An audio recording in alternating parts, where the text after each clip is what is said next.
Good evening, everybody, and welcome to another Sunday service with the Atheist Reformation. Joining me once again is my co-host, Harry. Harry, how are you doing today? I'm doing pretty good. Good, glad to hear it.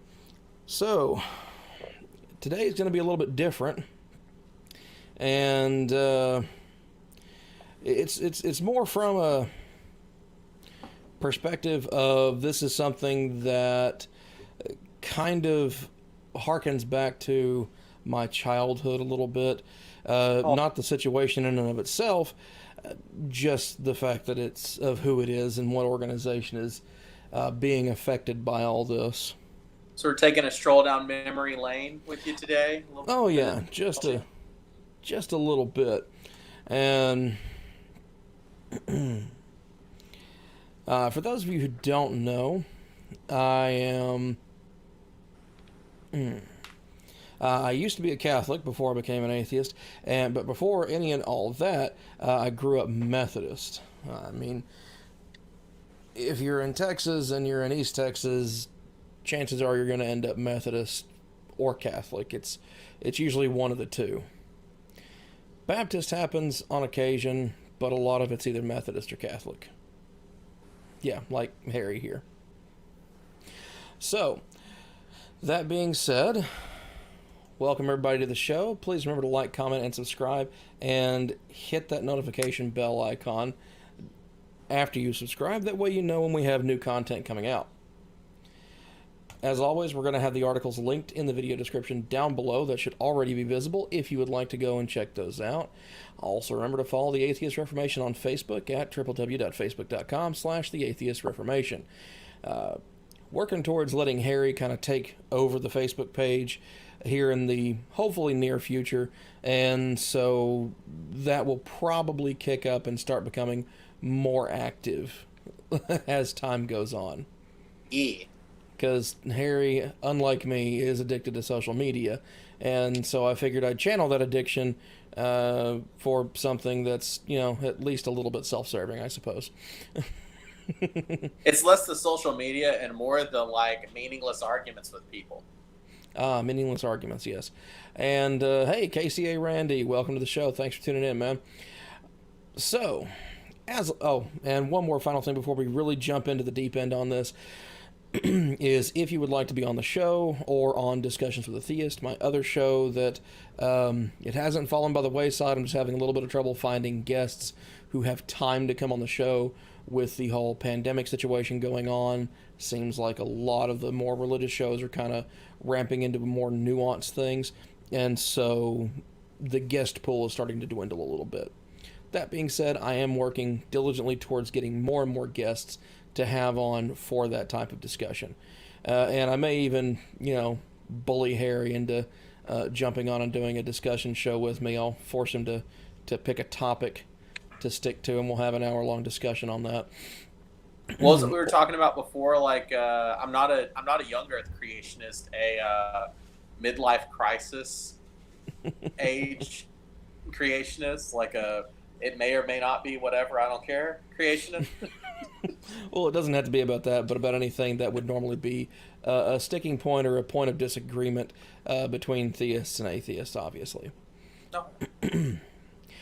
And of course, if you'd like to participate in that, you can email me at theatheistreformation@gmail.com. I do check that email daily. So if you have sent me an email, you should receive a reply from me generally the same day. Sometimes there's about a 1-day offset on that, just because I want to make sure I don't have anything else going on that day or what have you before agreeing to or furthering the conversation on saying, hey, yeah, come on the show. So, without further ado, we're going to jump right off into the deep end on this one and cover a story, SMU sued. For those of you who do not know what SMU is, it's based in Texas, and it is the Southern Methodist University. So, and it has been moving to cut ties with the United Methodist Church, and we'll find out some more about that along the way. So, SMU is being sued over a recent move to sever control of the school from the United Methodist Church. The move is part Are of they the being sued or are they doing the suing? No, they are being sued. UMC is suing SMU. Oh, okay. Mm-hmm. The move is part of the latest fallout over the global denomination's decision earlier this year to strengthen language in its rulebook barring LGBTQ members from marriage and ordination within the religion. Afterward, SMU President R. Gerald Turner issued a statement saying the school appreciated its Methodist roots and clarifying its day-to-day operations were not under church control. And more recently, trustees of the Texas University changed its Articles of Incorporation last month to, quote-unquote, make it clear that SMU is solely maintained and controlled by its Board of Trustees as the ultimate authority for the university. And this is according to a written statement the university provided to Religion News Service. That's where this particular story is coming from. That meant deleting a particular phrase, saying the school was forever owned, maintained, and controlled by the South Central Jurisdictional Conference of the United Methodist Church. And that comes from a report by the United Methodist News Service. So, at least we've got a primary source there for that particular statement. The jurisdiction responded earlier this week with, of course, a Dallas County civil lawsuit. They described the jurisdiction as the founder, owner, and controller and manager of SMU, saying that it founded SMU in 1911 with a gift of 133 acres of land and that now make up its main campus in Dallas. Calls the Articles of Incorporation changes unauthorized and in violation of the SCJC's rights and interests in the relationship between SMU and SCJC that has existed for more than a century. Because it claims the school's governing documents give the jurisdiction the right to authorize and approve any amendment before it is made. So this is where the big contest is going on with this.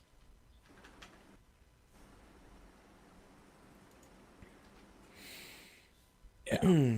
So, particular Reverend the Kim Jen, or Jenny, I'm not sure how to pronounce that last name, director of the Connectional Ministries for the Missouri Annual Conference, told RNS that she believes the SCJC suit was a procedural request.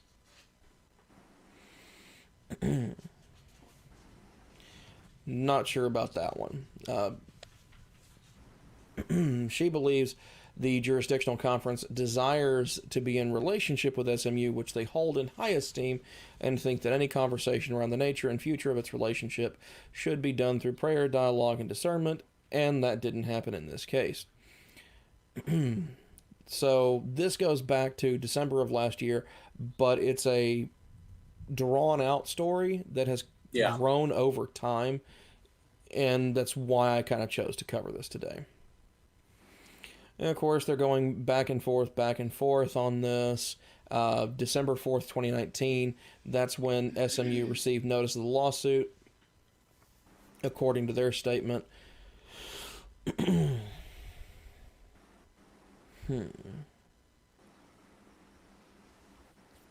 And according to their statement, it says they changed its Articles of Incorporation, or that came in response to the debate regarding the future organizational structure of the church. So, layered euphemistic language. We got to have that here and there. In recent months, several plans have been floated to divvy up the UMC's churches and agencies amid a decades-long disagreement within the denomination over LGBTQ inclusion. Those plans will likely be considered at the next regular meeting of the UMGC in May in Minneapolis. We'll find out a little bit later why that's not actually happening. That comes after a special session of the General Conference, the denomination's global decision-making body, which approved the conservative traditional plan in February in St. Louis. That plan bars bishops from consecrating, ordaining, or commissioning who it calls self-avowed practicing homosexuals, and strengthens current complaint procedures and penalties for clergy who perform same-sex weddings. Of course, centrists and progressives within the church have rejected and resisted the plan, which took effect on January the 1st. And for those who are unaware, the UMC is the second largest Protestant Christian denomination in the United States. So it was talking about the traditional plan. Does it say what the name of the other plan was? No. Apparently the traditional plan was the only thing that was actually floated there. There was a second one. I'm trying to remember what the name of it was. It was probably the progressive plan, or it was a progressive plan, but it had a particular name. I can't remember what the name was.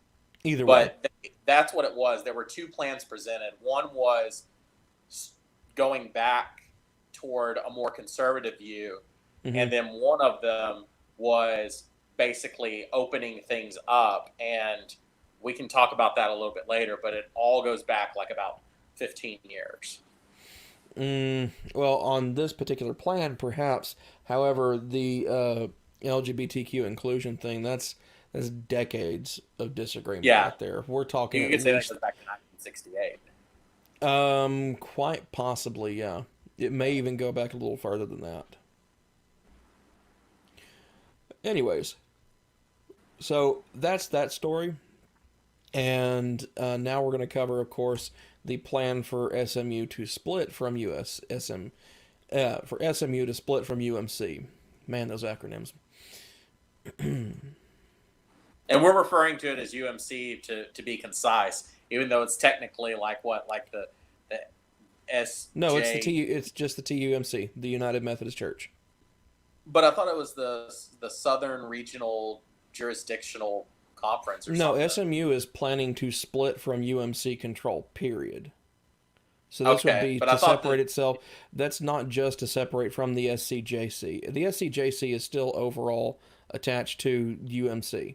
It's a part of it. So as a whole, it's still attached to UMC. Got it. So this comes to us from the Dallas News. And they're asking, or they're making a commentary on what the plan to split from Methodist control could mean for Dallas churches who are angry about the LGBTQ policies. So basically, it's what's the next big step. Their decision, it was a powerful statement, it really was. The church already was bracing for another round of tough headlines, given that its controversial plan, the traditional plan, to reinforce restrictions against same-sex unions and LGBTQ ordination, which went into effect on January 1st. Now, one of its flagship institutions is bolting. It's the latest repercussion to rumble out of the short-sighted discriminatory decisions by those who pushed through the traditional plan at a special meeting in the United Methodist General Conference. They don't say they're forsaking the church, but they want to separate itself from control by a denomination that many believe is destined for an ugly split. It says next year. This came out at the end of 2019, so 2020. So the reason why is because there were some stark changes that happened in 96 to its Articles of Incorporation. That's where the UMC effectively asserted even more control in the governance structure of Southern Methodist University. The SMU president called the denomination's approval of the traditional plan a wake-up call, saying that they've got to make a change. He said, "We just didn't feel that it was in the university's best interest to be owned, maintained, and controlled in the language, whether effective or not, by an organization that is calling on violations of that principle, as far as the non-discrimination policies that SMU really has been very dedicated to over the last at least 30 years, possibly longer than that." I figured out what the other plan was called. It's the One Church Plan. Okay. Yeah. Which will make a lot more sense when we jump into the background of the story as to why it would be called that. Mm-hmm. And of course, the UMC's South Central Jurisdictional Conference, or the SCJC, their oversight includes Texas as a whole, and as such is suing the school. They say that their actions jeopardize the over 100-year relationship between the two institutions by terminating the conference's rights and relationship with the university. SMU maintains that Texas law is on its side, and it doesn't want to see its inclusive sexual orientation policies and the university's entire future get lost in a denominational fight. I completely understand that. And I can understand they're wanting to separate from that, because SMU, while it is a private university and it is, at least in the language, owned by the United Methodist Church, it's not a seminary school. Yeah, they have a seminary there, but the school as a whole is not a seminary, and it falls under certain federal guidelines. Right. It has to maintain. Well, even that, they don't. If I remember right, I don't think they actually have a true blue seminary. They have the Patrick School of Theology, which offers courses that can lead to ordination. I'm not sure if they have a straightforward on-campus seminary, though. The only reason that I think that it is a actual seminary is because in one of the articles they were talking about how if there's a pretty drastic split in the UMC, then they're not going to be able to cover information on all branches of the Methodist tradition. They want to be able to cover basically everything that's from the Wesleyan tradition. Mm-hmm. And if they are tied to one specific denomination, then they won't be able to. And a statement like that, to me, doesn't make any sense if it's an actual theology school and not a seminary. A seminary would lock down to, here's what the preachers can preach. But a theology school would be pretty broad. You teach any kind of... Well, it's called the Patrick School. It's called the Patrick School of Theology. Yeah. So I don't know if they have like a straightforward seminary there or not. That's something to look into, but not entirely relevant to what we're looking at right now, unfortunately. True. Yeah. So the legal intricacies that the court must sort out likely will include whether the UMC turned assets over to SMU or whether they actually remain in trust for the South Central jurisdiction. Exactly what constitutes those assets is far from certain. And the reason why is because, keep that year in mind, 1911, okay? Because that's going to be rather important in talking about the Methodist Church, the Methodist organization as a whole, I think. And yes, any court decision over this would have huge implications on other jurisdictions that may be interested in getting out from under control. Not even just the UMC, but also, well, even just churches within the UMC, and also things like, say, the SBC. What if, say, Carpenter's Way Church here in Lufkin suddenly decided that they vehemently disagree with a massive sweeping doctrinal change that the SBC makes, and they decide to cut ties? I think that's how they were created. That's how the SBC was created? The SBC, but I think it was because of a major split off of First Baptist Lufkin. Maybe. Yeah. I think they're actually a bigger church than First Baptist Lufkin now. Which now is Lufkin's First Baptist Church? Yeah, I think so. Either way. I don't really keep up with all that. That's your shtick, not mine. Yeah, I used to go there. There was a disagreement of sorts. I don't think it was a doctrinal disagreement with the convention, but there was a disagreement, and so the church split.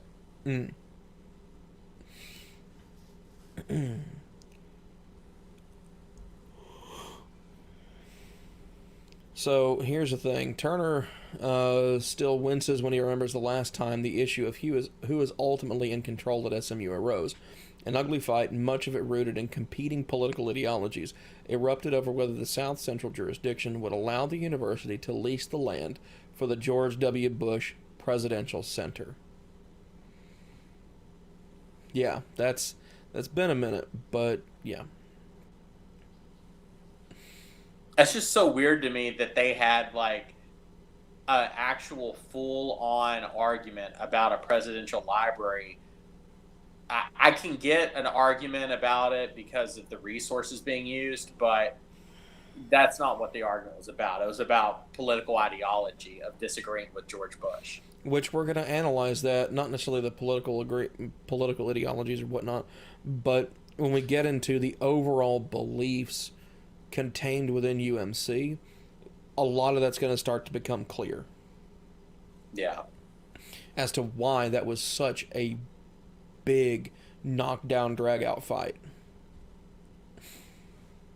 So SMU has unquestionably always held the power to operate the university, but its 1996 Articles of Incorporation contained an overarching statement that the school would be owned, maintained, and controlled by the South Central Jurisdictional Conference. 5 specific controls, all of which the SMU board changed or dropped in recent votes, are at the heart of the lawsuit. And these are very broad and wide sweeping powers that the SCJC pretty much just gave themselves back in 96. So the board was required to get approval from SCJC to change the Articles of Incorporation, meaning that it had to meet their approval to even change anything. So this traditional plan coming out, that creates a problem. Because say there became a reason to open up their inclusivity doctrine even more, to be even more accepting of this, that, or the other. SCJC, with that power, can just say, no, screw you, you're not allowed to do it, which could entirely jeopardize the school's status in the eyes of the Department of Education. Or if the UMC opened up their definitions to be more progressive and inclusive for a reason, the school on board with it, went along with it, and then they changed and backpedaled to the traditional plan, which then puts the school in a bad situation of basically having to go against everything it's been saying for the past 6 years. Not only that, but to sell or lease any of its original 133 acres, SMU had to secure the jurisdiction's permission. Okay, so if the land is held in trust, this at least makes sense. Yeah. If it is indeed land that is actually held in trust for SCJC. The jurisdiction approves Board of Trustee nominations. So you don't get on the Board of Trustees without SCJC approval. And then half of those trustees, 21 out of the 42, had to be members of the United Methodist Church. And then the church could remove any trustee for cause, which accordingly has never happened in SMU's history. And when it says remove any trustee for cause, in that language, it means that whatever cause they dream up or that they deem as a worthy cause, they can just say, screw you, you're out of a job, you're off the board, goodbye, so sorry, see you later. So this is a ton of power consolidated into the religious organization. True. About over a university. And the only articles of incorporation that I've ever seen that off the top of my head that are this stringent and ham-fist this much power into the church itself are actual seminary schools, where the entire school's focus is to be a seminary, not a straight-up university. I'd like to take a moment just to say that your sentence implies that you spend more time looking over articles of incorporation than any other American that is not a lawyer. Yes, I do. Okay. The reason why is because part of this was I actually study law. I mean, it's been my primary focus in college for a while now. Not only that, but in looking at this, I decided to go through and look at other religious institutional schools or schools that are primarily backed by religious institutions that are private universities and see, kind of where this stuff is. And you really only see that, like, the Westminster Theological Seminary has stuff very similar to this. RTS does. However, other quote-unquote religious schools like LeTourneau University or Baylor do not have stuff like this in there. Yeah. So, and well, LeTourneau is a younger university than SMU, but I think Baylor's older than SMU.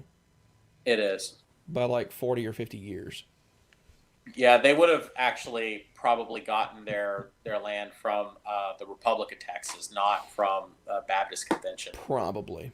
So, anyway, the way the SMU sees it, these restrictions are unsustainable. I agree. Currently, only 14% of the school students are actually Methodist. So it's not much of a Methodist university anymore. If that's it's like Texas Women's University is mostly co-ed now. Yeah. So out of SMU's annual $600 million budget, the UMC's remaining financial contributions are small and shrinking. Excuse me, it's not the Patrick School of Theology, it's the Perkins School of Theology.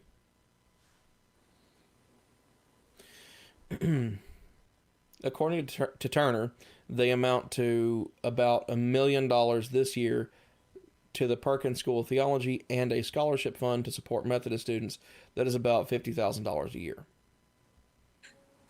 So $1.05 million a year. Now that's a lot of money, especially to, people like you and me who work for a living.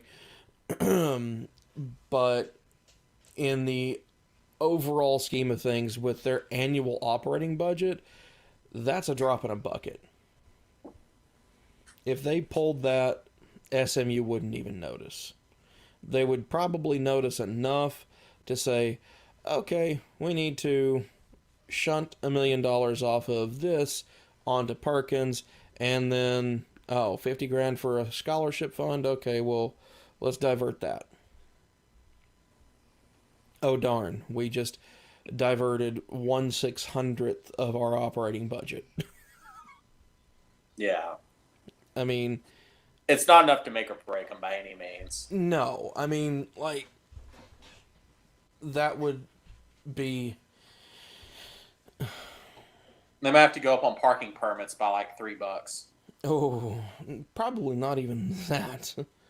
I mean, like, when you look at it, it's like, if you have $600 to budget with, this is changing $1.05 to put that in perspective. It has little to no impact. So, Turner believes a split in the UMC is inevitable. Next May's General Conference likely will include debate over proposals that would create two or more distinct denominations. If the church splits up, say into three groups, is SMU just a pea under one of those three shells and it just gets shuffled around? Or when it all comes out, who is going to claim to own, maintain, and control the university? He doesn't want to see the university in the middle of a tug-of-war. That's perfectly agreeable. And nor can the Perkins School of Theology afford to be associated with just a single group. It needs to be able to do the theological training in the whole Wesleyan tradition for all of them, like they always have. So that's an important distinction to make. Turner is mighty confident that changes made to the Texas Business Organization Code in 2006 actually gives the Board of Trustees sole authority over SMU since it is a 501c3 organization. Legal experts have advised the university that a third party, such as the church, is forbidden from owning, controlling, or maintaining the university. That's why the 501c4 designation was made, if I remember correct. Was to allot for religious control. Despite the lawsuit, SMU is moving forward. They were unable to get comment from the SCJC executive or associate executive directors, Brian Bakeman and Linda Brinkworth. They seem to be content to allow the lawsuit to speak for itself, though through a spokesperson that said SMU's action left the group with no choice but to sue. So, we're going to see what happens as far as that goes. And Turner continues to emphasize to the author that SMU does not want to totally separate from the United Methodist Church, just to change the overall relationship. He says, through the continuation of our name, Southern Methodist University, the church's continued relationship with Perkins and Methodist representation on the board, the church will continue to be part of the university. So, and he says that we do not discriminate on the basis of sexual orientation. We have resolved that issue. We do not discriminate against anybody. That cannot change. So we're going to see how that all shakes out. Moving on. Sure enough, according to NPR, they did announce that they are going to go for a split. This came not 3 days after the traditional plan went into effect. This story comes out. Yeah. So, they announced a proposal Friday to split the denomination over what it called fundamental differences regarding its beliefs on same-sex marriage and LGBTQ clergy. The proposal, signed by 16 church leaders from around the world, will be voted on at the church's 2020 General Conference in May. If passed, it would allow for a traditionalist denomination to separate from the UMC with that has more than 12 million members worldwide, and it is the second largest in the U.S. as far as Protestants go.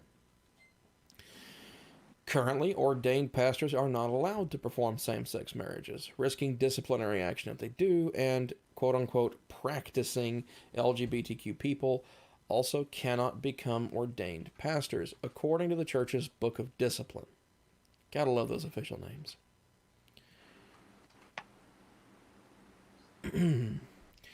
So, Reverend Tom Berlin, a pastor at the Flores United Methodist Church in Herndon, Virginia, says if this actually passes, it'll be a great relief. He signed the protocol and described himself as representing groups who hold a centrist view in the ideological conflict. What this proposal allows us to do is be a more inclusive UMC. It allows us to put a controversy to rest. The controversy itself has been a stumbling block toward our larger mission, which the quote-unquote larger mission of the UMC is to evangelize and spread belief through sanctification. To get more and more people into the fold, to become saved, become a member, and then continue to spread that even further on. In fact, this goes all the way back to the religion's roots, which in like not even 70 years of being in the Americas, in the United States, it had over 4,000 circuit riding preachers, which was more than any other denomination in the country, and was the fastest and largest religion at the time. And I do want to do one point of clarification, that when they say to get more members in to spread the word or spread the religion, a lot of the reason that it took off with those circuit riding preachers is because the preachers were effectively doing things that you didn't have other options for, like spreading literacy and education, or delivering medicines in some cases. Mm-hmm. They were doing some things that there was no other infrastructure for, and that has continued to be a priority for the Methodists. They do a lot of services well, and they use the church's centralized infrastructure in order to fund that. Mm-hmm. So their 9-page plan with the split proposal was mediated by Kenneth Feinberg. For those who don't know, he is a well-known lawyer. He oversaw the September 11th Victim Compensation Fund and other high-profile compensation programs. Another massive name, if people don't remember or didn't know, in the Victim Compensation Fund for September 11th was John Stuart. the comedian, the one who did Daily Show on Comedy Central for years. He was probably one of the most instrumental and influential people involved with actually having a sizable enough victim compensation fund for September 11th to actually make a difference in some of those people's lives. So, for anyone who dislikes or doesn't like Jon Stewart, the dude went to bat for victims of September 11th like nobody else did. To the point where he even went forth and made pleas to Congress, testified in open sessions, was called to testify in closed sessions. Like, he was one of the biggest defenders that they had. I feel like most of the people I've heard of that don't like Jon Stewart don't realize that the show is primarily like a comedy infotainment show and not actual news coverage. Yeah. I mean, nowadays it's really hard to tell the difference because Trevor Noah is just not funny.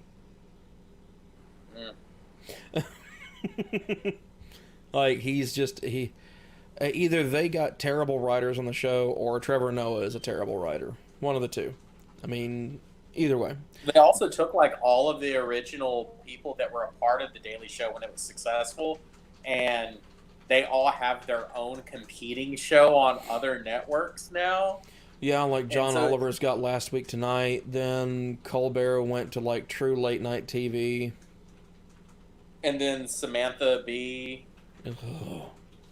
So like they all have a competing show, and it's like, yeah, but none of them none of them are funny. Are they actual newscasters? Like, none of them are funny.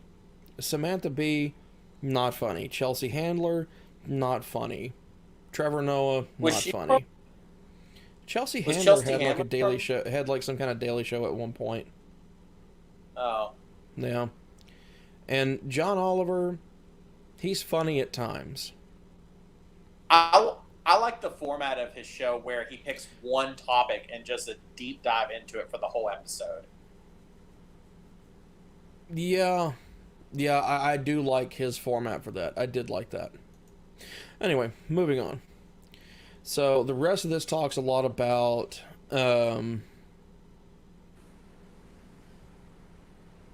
financial splits, pension plans, things like that. Right, yeah, the question of whether or not to allow LGBTQ marriage and clergy has existed almost since 1968. So that comes from the president of the Wesleyan Covenant Association, who signed the protocol representing traditionalist views. So this is Keith Boyett. Every other mainline denomination in the U.S. has faced this conflict. This agreement models how a conflict can be addressed in an amicable way. He said that the separation was bittersweet for him, but that each faction can now move forward unhindered by the other. The conflict came to a head last February at a special session of the church's General Conference when 53% of church leaders in attendance voted to uphold the ban on same-sex marriage and clergy. Leaders at that conference also introduced tougher measures against clergy who officiate at same-sex marriages. The measures include a 1-year suspension for the first offense and then removal from the clergy entirely after that, and were set to go in effect on January 1st. So that's a pretty big divide there.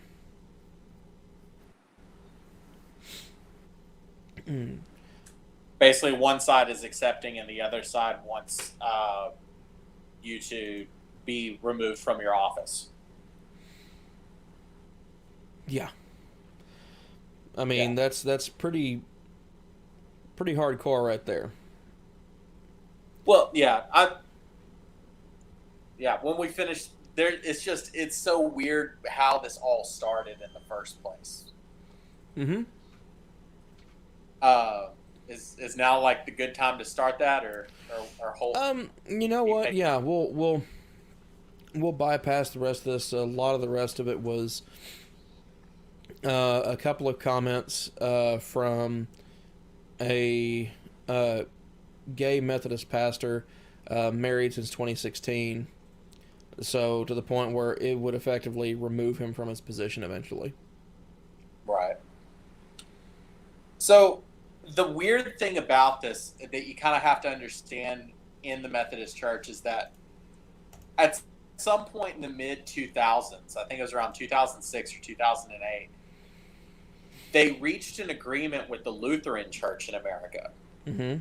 the Evangelical Lutheran Church, Yeah. and decided that they were going to be in full fellowship. Now, from those two denominations, what that means is that more or less their membership is interchangeable. Mm-hmm. Their preachers could oversee corresponding churches. So a Lutheran preacher could oversee a United Methodist Church if they needed to for whatever reason.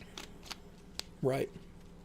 What's unusual is that the Evangelical Lutheran Church would be on the more progressive end, and they were okay with, well, I'm not sure you would say okay, but they were accepting of members that were homosexual and also preachers that were. Mm-hmm. I think they had a caveat where it was like you could be gay as long as you weren't as long as you were celibate or something along those lines. Yeah, it was some obnoxious nonsense like that. But whatever it is, you could be gay and be a Lutheran preacher in that denomination. And the United Methodist Church said that they're going to allow that fellowship, but they were going to put up a wall saying, but if you are a gay Lutheran preacher, you can't teach a United Methodist Church. Right. So we're full fellowship, but not really full fellowship. Mm-hmm. And that's where it all kind of, at least from what I'm looking at, that's kind of where it started. So you had this unity where you had two different sides, and now at some point in time, people that I guess were not happy with that want to make a traditional plan to go back from how it was before. Mm-hmm. And the other side wants to consolidate the one church view of bringing it together. Right. They wanted to actually work towards actually bringing Lutheranism as a whole under the UMC umbrella. That was also part of the one church plan. Yeah. And Southern Methodist University is just stuck in the middle, like, what are we going to do? We can't just change what we're doing every 10 years. We're a school that has to uphold federal standards of non-discrimination. You can't just have us whip back and forth. Yeah, even as a private institution, they still have those standards that they have to meet to be eligible for their degrees to be recognized, to be accredited. It's for their accreditation. So it's not just, oh, well, it's best practice to have stuff like this in play. No, it's you have to have it, or you're effectively not a school in the U.S., or at least not one that carries any weight. Especially if they do have a school of theology that is not a seminary. Right, because that's at Perkins. that point they would effectively be discriminating against, if you're gay, what degree paths are you allowed to go down? Right, exactly. And so at that point, you now have a discriminatory school practice, thus opening it up to a massive lawsuit. Could you imagine if you had a school, just like a normal state university public school, and they said something like, well, if you're a woman, you can major in nursing, but you can't study engineering. Right. Well, see, here's the thing. They had things like that with the Russian Orthodoxy as far as ordaining women as ministers within it. They were able to fight and win that lawsuit, saying that it was a firmly held belief that went back to the founding of Russian Orthodoxy, which it is, and that's how they were able to get away with how they were able to uphold that particular tradition of theirs. That being said, I don't think that case is going to be, I don't see it as a viable defense in SCJC's case on this one, since we're talking about a university versus ordination. This is not a case that's being held over whether or not they're allowed to have that belief in their denomination, but whether or not the denomination actually owns what they think they own. So it'll be interesting to see how that case plays out. So I think we'll take a break from the news just for a moment to kind of go through a kind of a brief, this is kind of a 10,000 foot overview of the history of the United Methodist Church. And I made a little PowerPoint for you. It's short, it's sweet, it's rinky-dink. Yay! If you don't like it, then hit the dislike button and watch something else. I don't know. I hope you don't, but if you do, I understand. It's not my best work. If you don't like it, get us canceled. No. Yeah, no, we don't condone cancel culture. Or at least I don't. I don't know. So, with the history of the United Methodist Church, we're looking at a lot of key things here. So, we're going back to the beginning, at least a little bit. So, in 1784, this is where American Methodism really gets its start. Its mother church forms. It's called the Methodist Episcopal Church. This is in Baltimore, Maryland. And for those of you who don't understand or who did not know this, a lot of people, for whatever reason, that I've encountered, think that Methodism is derivative of, or Wesleyanism is derived from Lutheranism, as in the Lutheran Church. It's actually not the case. It started as like a Methodist convention within the Church of England and was never actually designed to be separate from the Church of England.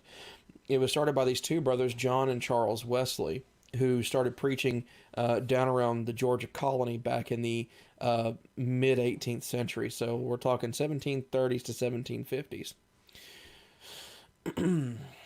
Although by this time, 1784, of course, the American Revolution has happened. We've got a constitution now, and they're officially separate governing bodies from England and the British Empire. So, some changes have to be made. John Wesley, to maintain control over Methodism in the U.S., ordained Francis Asbury as a superintendent, a bishop, or yeah, I think it was him, as well as Thomas Coke. When people talk about the Cokesbury hymnals and things like that, that's the hymnal that was written during the tenure of Thomas Coke and Francis Asbury. There's also a charity within the UMC that a lot of people may have heard of that don't actually necessarily know that it's tied to the Methodist Church, and that's the Asbury House. They do a lot of charity work with needy families and things like that. Moving on. In 1830, we have the first split in Methodism, and this will definitely not be the last. This is a bit of a trend. Spoiler alert. So the Methodist Protestant Church, which still exists today as that name, the MPC, splits from the Methodist Episcopal Church, the MEC, due to a desire to have the church laity actually vote in affairs of church operation and administration. So they didn't want just the clergy and the superintendents or bishoprics voting on this. They wanted the people to vote on it as well. They wanted them to have a say. Well, MEC didn't agree with that, so MPC splits off from that. And thus is schism number 1. Schism number 2 happens in 1844, and this is one of the bigger ones. The General Conference split from the Methodist Episcopal Church because the General Conference is based in the American South at the time, and the MEC in the North. So I think people are going to kind of see where this goes pretty quickly. They split into 2 separate conferences, primarily over the issues of slavery, but there was also a subtextual issue going on within the denomination over the power of the bishops within Methodism. to the point where they technically don't really have them now. They still have superintendents and whatnot, but they're not as powerful as they used to be. Now, this split stayed ongoing for nearly a century until 1939, as the Methodist Episcopal Church and Methodist Episcopal Church South. They didn't rejoin until 1939, so shortly before the United States gets involved in World War II to become the Methodist Church. And then, of course, in 1968, there was another merger in which they joined with the Evangelical United Brethren Church in a merger that forms what we now know and understand as the United Methodist Church, of which there may be split number 3 coming in and around 2021. 2021 is actually when they're projected to vote on a split within the UMC over the issue of LGBTQ acceptance and same-sex marriage. So, and we'll find out in our final story today as to why I'm saying 2021 and not 2020, especially considering that May is almost over. And of course, a happy Memorial Day weekend to everyone for whatever they choose to do.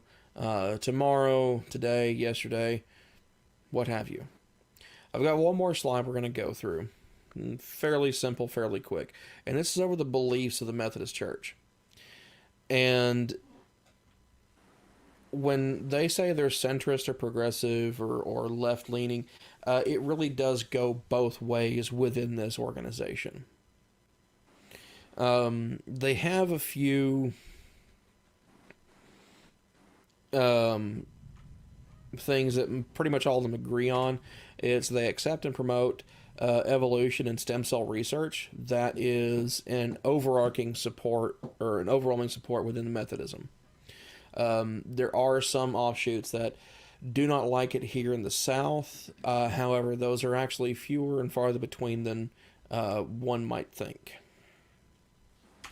They completely condemn all forms of pornography, and they also condemn capital punishment. But they also have a couple of things they're against, and that's alcohol and gambling. And there's a difference in Methodism between being against something and just outright condemning something.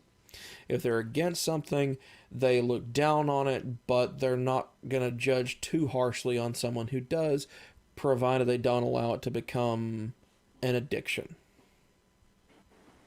Because there are actually a couple of different charities within UMC that specifically target alcohol and gambling addiction. In fact, a lot of 12-step programs, oddly enough, end up being Methodist or tied to Methodist churches. So there's that. Whereas condemnation is zip, zilch, nada, no, never, not a chance. Pretty straightforward. Here's where things get a little dicey. Abortion is a big one with them. They're primarily pro-choice, which is odd to a lot of people, because there are some very vocal pro-life sects within it, most notably TUMAS, the Task Force of United Methodists on Abortion and Sexuality. That's the biggest organization within them that is pro-life. However, their most prominent Methodist organizations, particularly United Methodist Women, that's basically the Women's Auxiliary. They are a big organization within UMC. And also the Methodist Federation for Social Action. I'm not as familiar with them. They've been around for quite a while, but I was out of the Methodist Church before I got any real education on what that was. Military service. Here's another odd one. They're not expressly opposed to being a member of the military. Like, if one of their family members joins, they'll be supportive of them, and, you know, they'll encourage them. Be like, okay, you chose to do this. Congratulations. We're proud of you. However, they don't actively support or promote military service. and this is an in general thing. In general terms, they don't promote military service, and they're actually very against the draft because they view it as a form of conscription. And they cite a few different biblical references as to why they're against that. And then finally, this is going to probably shock a few Methodists here in the South, but overall, they're very pro-gun control. And I mean very pro-gun control. They actively support very strict gun control in the U.S. They openly support what they call banning assault weapons, which is a term that doesn't mean anything. It's just because I look at this particular gun, I think it's scary, therefore I think it should be banned. Oh no, some of my politics is leaking through. Well, as someone who has studied the topic, the definition of assault weapon in legalese for different states and the federal level is purely an aesthetic reference. Yes, it's a bullshit term. They invented it in '88. It's basically, does the gun have certain features that don't affect the actual lethality or the use of the gun, like a bayonet port or a collapsible stock, or a foregrip. Having a bayonet notch on a gun does not make it any more or less deadly. Bayonet lug, but yeah, no, it doesn't. Like they reference a bunch of stupid shit when they go to calling something an assault weapon. I mean, when you get right down to it, just about anything can be. And the reason why I say just about anything can be is because you have guns like the BAR. And there's a bit of a caveat there. There's two different kinds of BAR, and they both have the same initials. There's the Browning automatic rifle, which I would love to own one of those, because, I mean, who wouldn't want to own a 20-round box-fed, fully automatic rifle that shoots 30-06 rounds? I mean, you've got a hunting load coming out of that thing.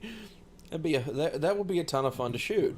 Personally, I enjoy hobby shooting and things like that, but I also enjoy hunting. I know that's probably a very bad thing to say, but I'm going to say it anyway.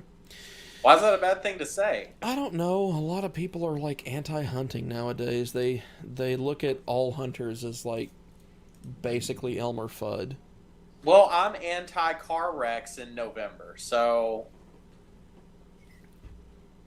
that means controlling that deer population. Yes, for those of you that are not from East Texas, don't know what I'm referring to. Yeah. If you don't hunt, innocent people will die. That's true, because the whitetail explosion. Oh my gosh, the East Texas whitetail explosion. Teenagers will die if you don't go hunting. Yeah, there you go. And that extends even further back into October, because October is like the first part of October, that's bow season. Then the last part of October, last couple weeks, that's muzzleloader season, and then gun season opens up in November, typically in Texas.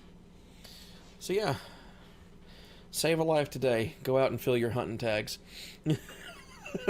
Eat healthy. Support small businesses. They're going to need it. Yeah. You go get a local processor that you know and trust, instead of putting, all the bigs. What is it? The big factory-wide meat processing plants are all shut down right now. Mm-hmm.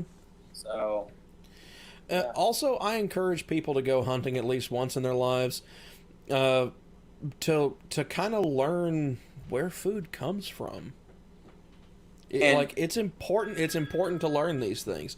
Like, okay, yes, a lot of us get our meat from the grocery store, through factory farming and this, that, or the other. It's like, but still at the end of the day, something had to die to put that burger on your plate. And Unless it's like an Impossible Whopper that I can confirm tastes like compressed wet grass. You and I have such a different opinion on that. Like I tried it, and the Impossible Whopper tastes like it does not chicken patty cooked in coconut oil. It does not taste like meat. It was all right. I will grant that it has a somewhat meaty texture, and it looks like meat. However, it does not smell like meat, and it does not taste like it. You know, whenever you go to the store and you get those frozen hamburger patties, the ones that are like preformed, no, it's better than that. Like when you go to like, if you're gonna buy like those like super duper cheap value time ones, it's like a 60-40 patty.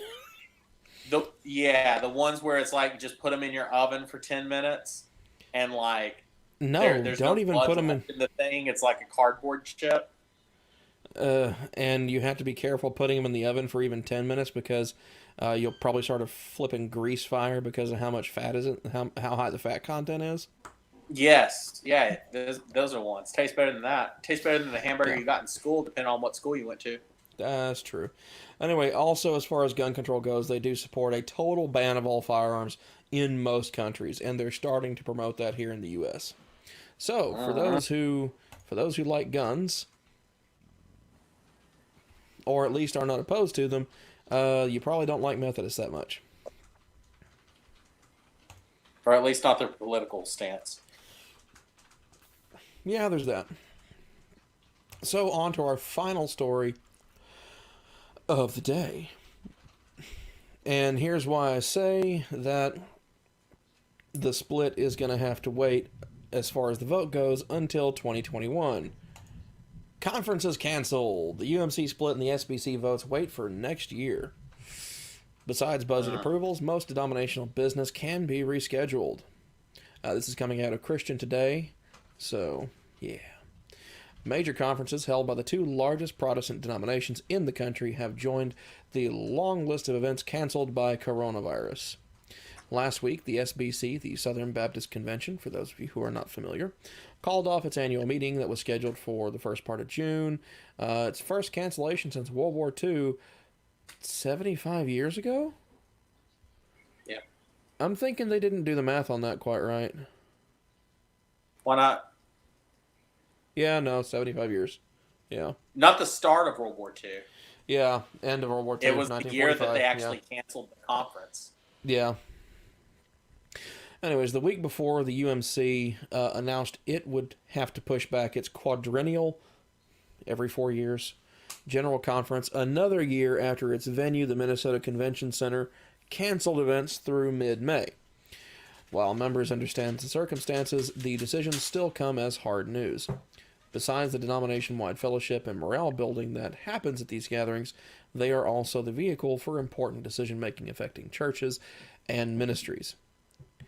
So, leaders from both denominations say the delay puts some business on hold, but in most cases the votes can wait. That includes the long-anticipated decision over how the UMC could split over irreconcilable differences on LGBT issues. Irreconcilable differences. Wow, that sounds like a bad divorce. I think it is. It kind of is. So it says that postponing the UMC conference of 2021 gives leaders more time to deliberate their disunion. In January, a group of traditional and progressive denominational leaders agreed on the Protocol of Reconciliation and Grace Through Separation. Man, they love their long, drawn-out, obnoxious names, don't they? So if they're getting... Never mind. I'm going to tell you that one off camera. Which proposed allowing conservative congregations to break away and form a new body. Rather than voting on the protocol in May, delegates will hold off until the 2021 General Conference. Most of it has to do with money issues more than anything else. Let's see. Which are some pretty important money issues, because if they're going to use the last 4-year budget for this year, whenever all the churches have been, for the most part, closed down due to COVID, that's going to be really hard, because they were not getting any kind of tithes during that time that would help them cover their bills. Yeah, true. Most Methodist churches collect tithes at Sunday service directly from the congregation. Although some of them have implemented more like digital tithing and stuff like that. But anyway. The General Conference was also the chance for the United Methodist to elect new members of its Judicial Council and approve the budget for the next 4 years. While the election is delayed, the budgets needed to be approved so ministries could continue operating into 2021. On Friday, the General Council on Finance and Administration extended the same apportionment calculations approved by the 2016 General Conference for another year, with some concern that ministries would need even more funding under the demand of the COVID-19 pandemic. In the case of the SBC, the work around its highest profile issue in recent years, combating abuse, goes on regardless of whether the whole convention assembles or not. Churches and state conventions will continue to train through its Caring Well curricula, and the Credentials Committee will keep evaluating reports of churches that disregard denominational standards on sex abuse, race, or theological issues. After the committee gathered in February, just one church was removed from fellowship for blatant violation, employing a known sex offender whose victims were preteen girls. It's possible that at the June annual meeting, where motions can be made from messengers on the floor, someone could have challenged the efficacy of the committee, which only evaluates claims submitted to it and has no investigative authority or power. Though mishandling sexual abuse has already been grounds for dismissal from the denomination because it violates the Baptist faith and message, the SBC will have to wait for the second of 2 consecutive votes to confirm a constitutional change to call it out specifically. That, as well as the rest of the business on the year's SBC docket, we moved to 2021. Okay, so the rest of this Presbyterian Church, yada, yada, yada. So, okay, that pretty much covers everything. But you gathered over the best part. SBC is not my concern right now. So, looking through the comments section, not a lot of comments this week. If anybody has any comments, get them in now while Harry and I talk back and forth about a couple of different things about this before we close out the show for the day. Yeah. I think that it was just kind of a weird situation that they kind of set themselves up for. You know, they combined with another denomination that had a pretty clear difference in doctrine. Mm-hmm. And now whenever a school says we're tired of the back and forth, they don't want to let them go. But then the church is about to split out anyway because of what's going on. I don't know what really happened or why they decided to do it, but it seems like an inevitable thing once they made that decision. Right. No, yeah, especially once traditional plan got approved and whatnot. Yeah, that pretty much became a foregone conclusion, I think. Though that divide's been coming for a while because that plan that was voted on, that was a worldwide vote, so that covered Methodism across the globe entirely. Yeah. And so there are a lot of less developed countries, like in Africa and Asia, that have large Methodist congregations and whatnot, that have people who are able to vote in these measures, and they tend to be a lot more socially conservative. And so I think that has been a big part in that as well. Because in the U.S., I think one of the articles said that over 60% of UMC members in the U.S. say that LGBTQ folks should be accepted. That goes all the way back to like 2014. That was a Pew study that was done 6 years ago. To be fair, the Methodist Church does have an ideology where it's that every single person, whether gay or straight, has I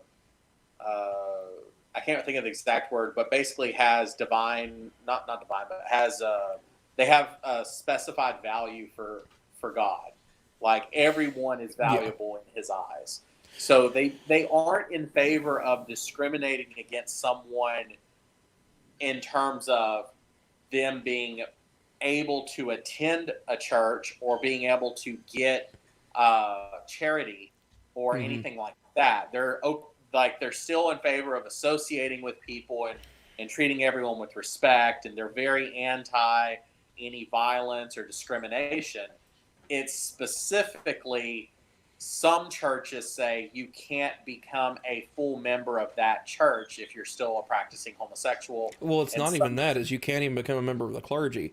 With the adoption of that measure, that completely ostracizes an entire group of the congregants from having a voice. Because in the United Methodist Church, the congregation, the church laity, do not get a vote. It is all done by the pastors and ministers. Right. That was one of the first big splits. That's what happened in 1830.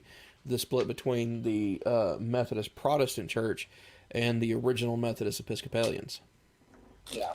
And so because of that, I think that's another big reason for having this split, because it was just one more time that they were effectively removing people from having a voice in the administration and operation of the church. Yeah. I mean, for the people that may not have been as nuanced or familiar with methods, I don't want them thinking that they're the people that are going out there like trying to guilt homosexuals into like, trying to do conversions and stuff like that. That's not what they do. Yeah. No, they don't run gay conversion camps. At least as far as I know.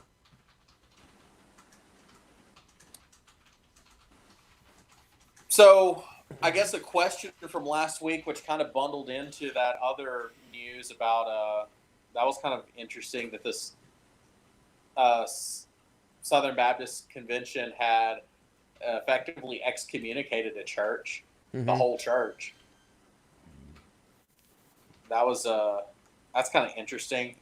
That kind of links back to the question we had last week at the end of the show. Mm-hmm. Someone had asked a question when we were talking about the preacher in Tennessee. Well, let's not even call him a preacher. The convict? Yeah, the convicted sex offender in Tennessee who had a church that wanted him as their preacher show up and say that he needed leniency, and then he got it. And I had made some comments that, the Bible's pretty clear that if you're going to victimize people like that, then that's really the worst thing there is. Like, all sins are equal except for pretty much that one. Like, victimizing someone to the point of making them lose their faith in being able to trust the church, like, that's it. That's the one that is very, very bad. And someone made a comment that nowhere in the Bible does it really mention anything against, what was it, a family sexual assault or anything like that? I believe so, yeah. So I did a little research this week just to kind of clarify, and it is interesting that it looks like in some places in the Bible, it gets very technical in its description of different kinds of sins, especially the more of the cleanliness rules, which are not so much you having a bad, unethical behavior. It's just this is more hygiene. It gets very descriptive into some of those. But for this particular thing, it's a little bit broader, and it doesn't have a whole lot of verses that talk about it. There's one or two that I was able to find. I'm going to go ahead and share just as a way to answer that question from last week. Okay. One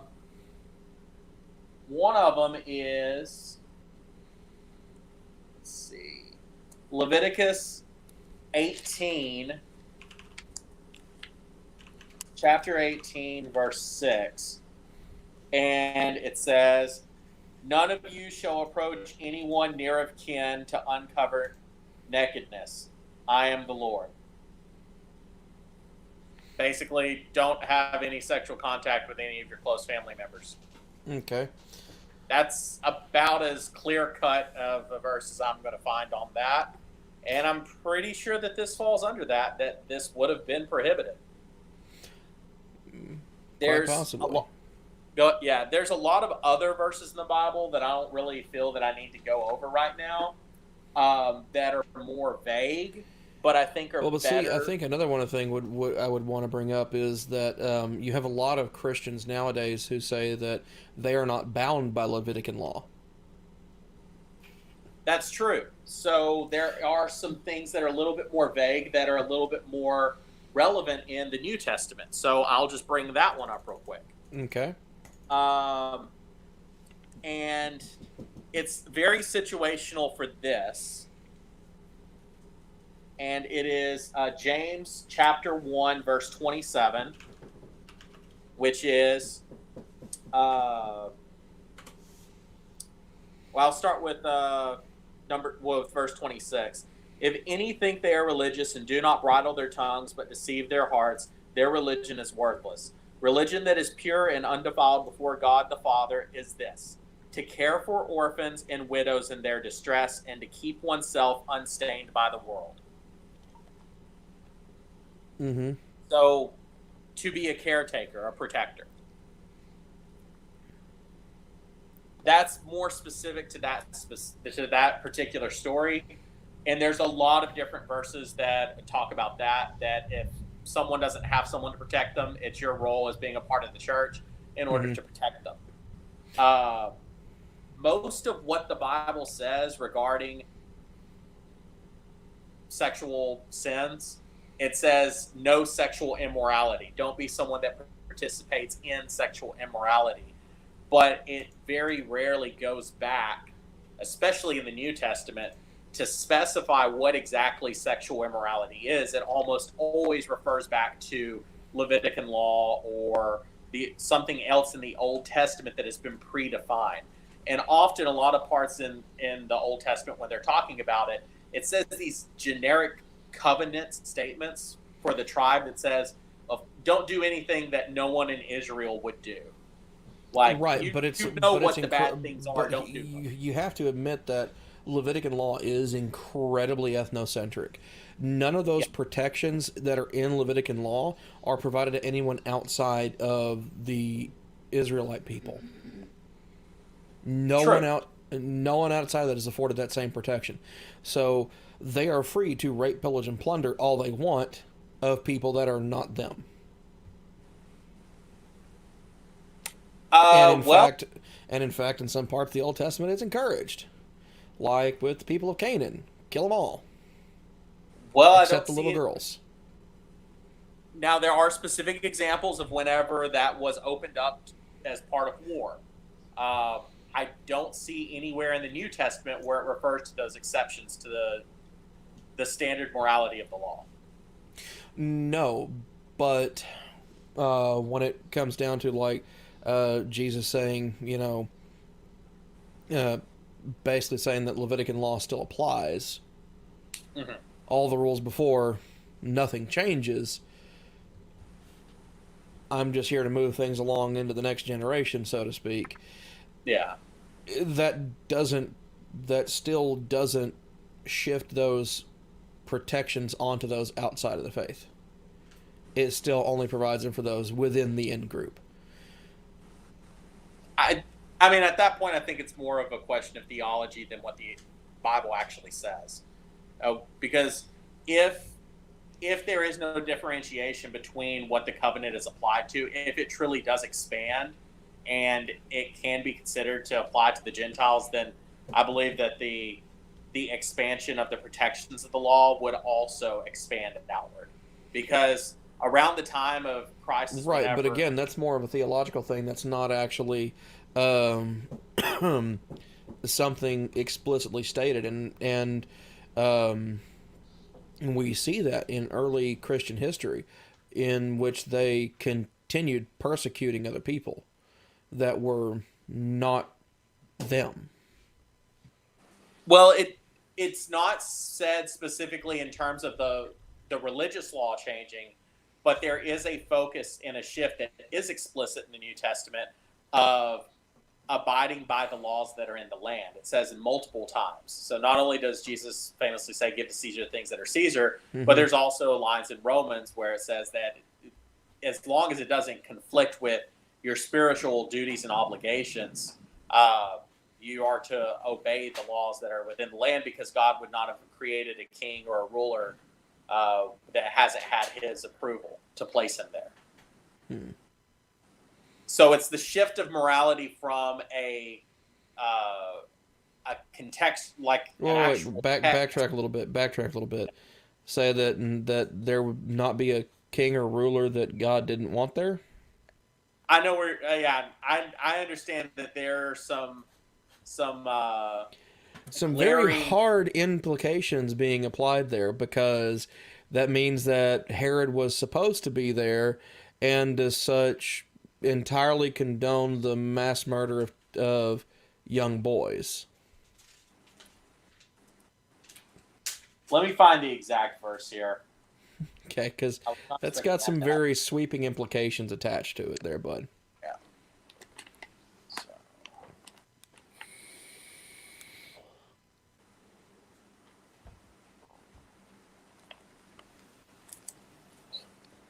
All right. Let every person be subject to the governing authorities. No, hang on. What's the verse? What? What's the book, chapter, Romans and verse? 13. Chapter 13, starting with verse 1. Let every person be subject to the governing authorities, for there is no authority except from God, and those authorities that exist have been instituted by God. Therefore, whoever resists authority resists what God has appointed, and those who resist will incur judgment. For rulers are not a terror to good conduct, but to bad. Do you wish to have no fear of the authority? Then do what is good, and you will receive its approval. For it is God's servant. For your good. Right. It continues on, saying, "For because you who also pay taxes for the authorities and ministers of God, yada yada yada," and keeps on going through that. However, so at that point, that whole first section, so 13:1 through the end of 13:7. Yeah. Okay. Herod's mass murder of infant boys is entirely cool, and was a good thing, because apparently they were all guilty of bad conduct. In terms of a moral answer, I don't think it's saying that it's good, but it was a necessity to fulfill the prophecy. 13:3, for rulers are not a terror to good conduct, but to bad.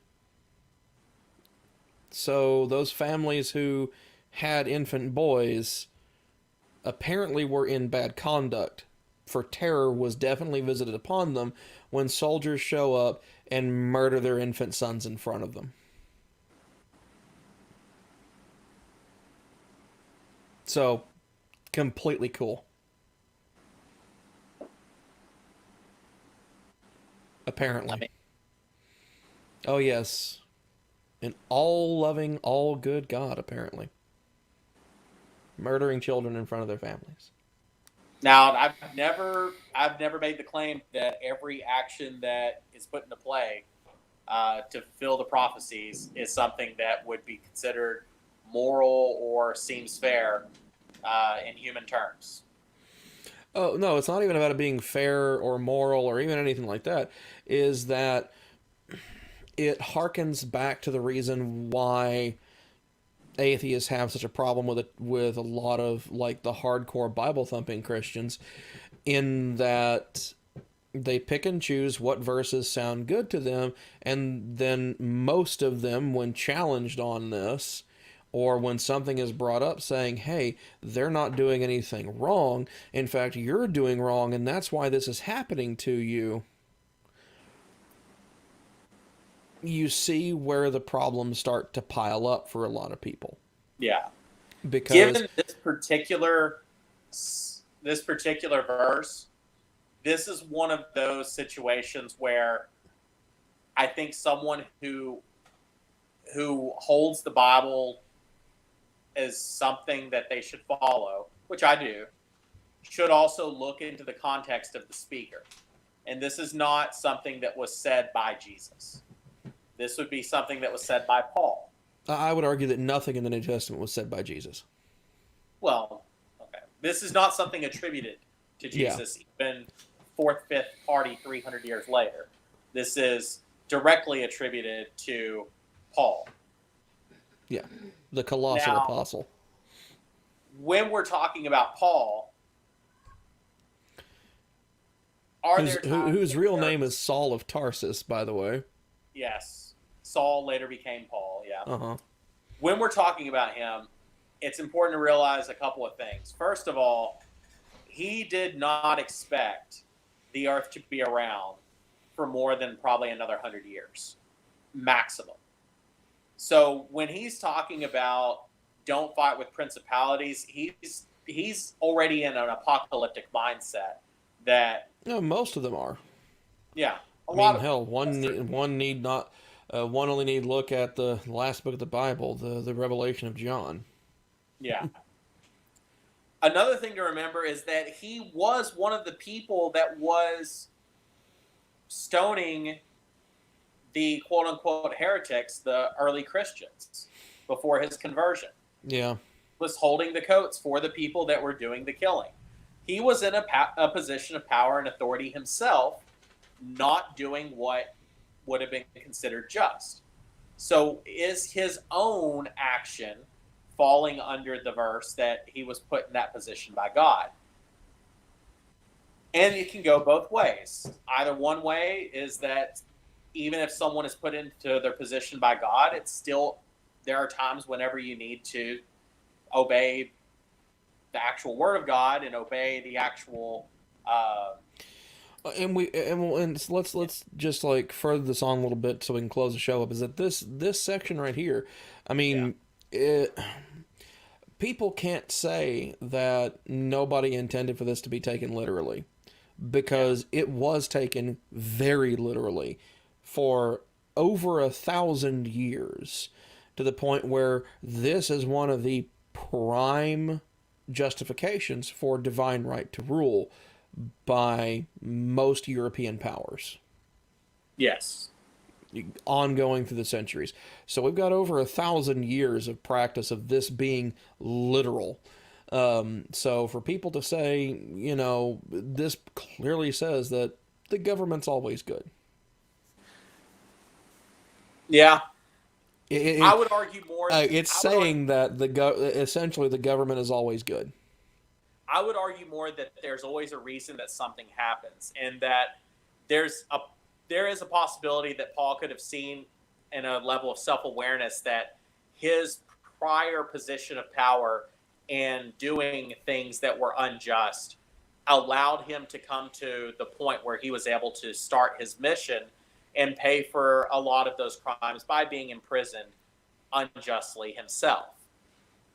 On the other hand, he could have been unaware of it, and if that's the case, if he's not self-aware, he's also demonstrating that even though a government may be doing something that they believe is right, that if they're lacking self-awareness, sometimes you have to stand to your principles, and it'll ultimately work out for the best. There's a reason why that conflict is happening and why it's taking place. And it's ultimately for a good outcome.